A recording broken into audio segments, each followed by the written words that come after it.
Okay, today I'm going to run through some things to help you win cash flow. Now the first is buying shares. Now a lot of people get put off by this, they don't sort of understand what's going on, but basically, you buy some shares at a low value, usually $5 or thereabouts, and somebody else or yourself will pick up a small deal card later on in the game and you can sell them.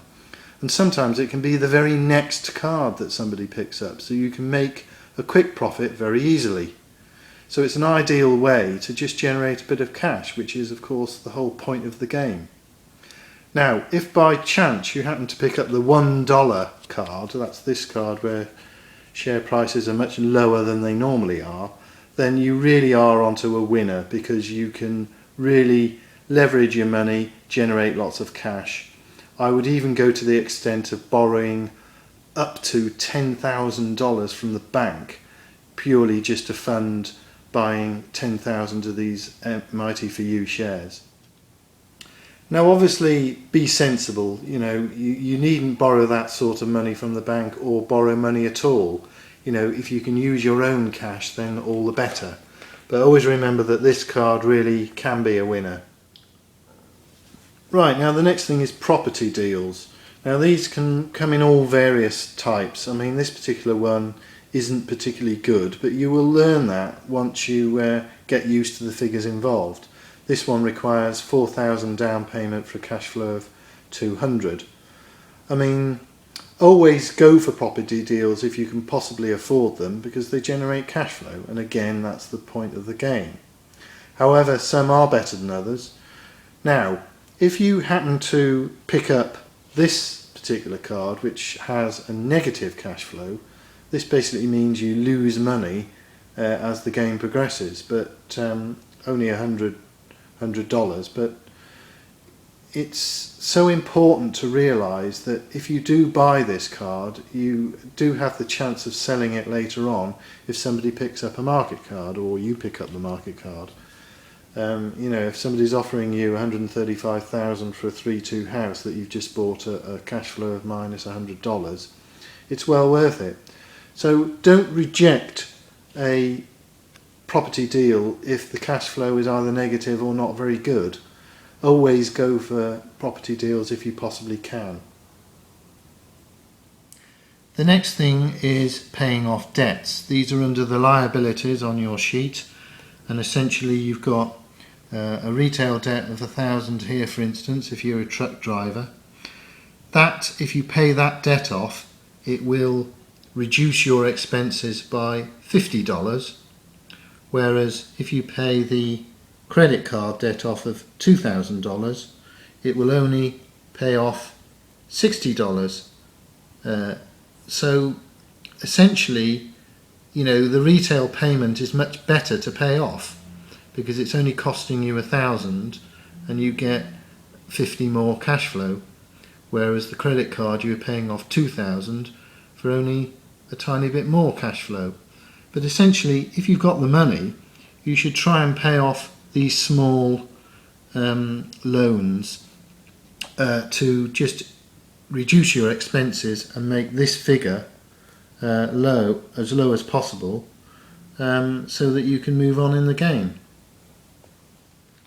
So if you happen to have a few thousand in cash, consider paying off debts. Now then, if you have this sort of amount of money floating around, 100,000 or so, you should really be paying off all your debts, including the biggest one of the lot, which is the mortgage. This really does reduce your expenses by quite a lot, and essentially that will really move you on in the game. Obviously try and keep some of the 100,000 back, because you'll need it for the big deals, which obviously give you the biggest cash flow. Okay, the next one's an easy one. If you land on this square, charity, always take it. It's well worth it. It makes you move around a lot quicker, so you pick up more paychecks, and that's essentially gives you more money. So charity, always take it, even if you're really struggling to afford it. Okay, let's have a look at some of the other cards in the small deals pack, which are the sort of cards you're going to be picking up quite regularly. Now, the classic one is certificate of deposit. Now, only if you've got lots of money sloshing around and you really need a bit more cash flow would you ever even consider this. The rate is so low. This is literally 0.5%. You pay 4,000 and you get 20 extra cash flow. Really not worth doing. So I would tend to leave that one. This preferred stock, too big power, similar sort of thing. You're paying $1,200 for each $10 sort of cash flow. Really very small, less than 1% return, very bad. Friend needs cash quick. Well, sounds a bit dubious to me. Would you ever lend people cash who you don't really know? Would tend to sort of steer clear of that one. Sister-in-law borrows money. Again, bit dubious. On the more sort of positive side, we've got gold coins and buying gold. These can be quite good if the appropriate card comes up to sell them again. So they may be worth a punt. Again, with the land, similar sort of thing. There's very few cards enabling you to sell the land, so again, it's a bit of a long shot. Starting a company part-time, similar sort of thing. When you're on the fast track, always go for charity. Like I said earlier on with the rat race charity, always worth it.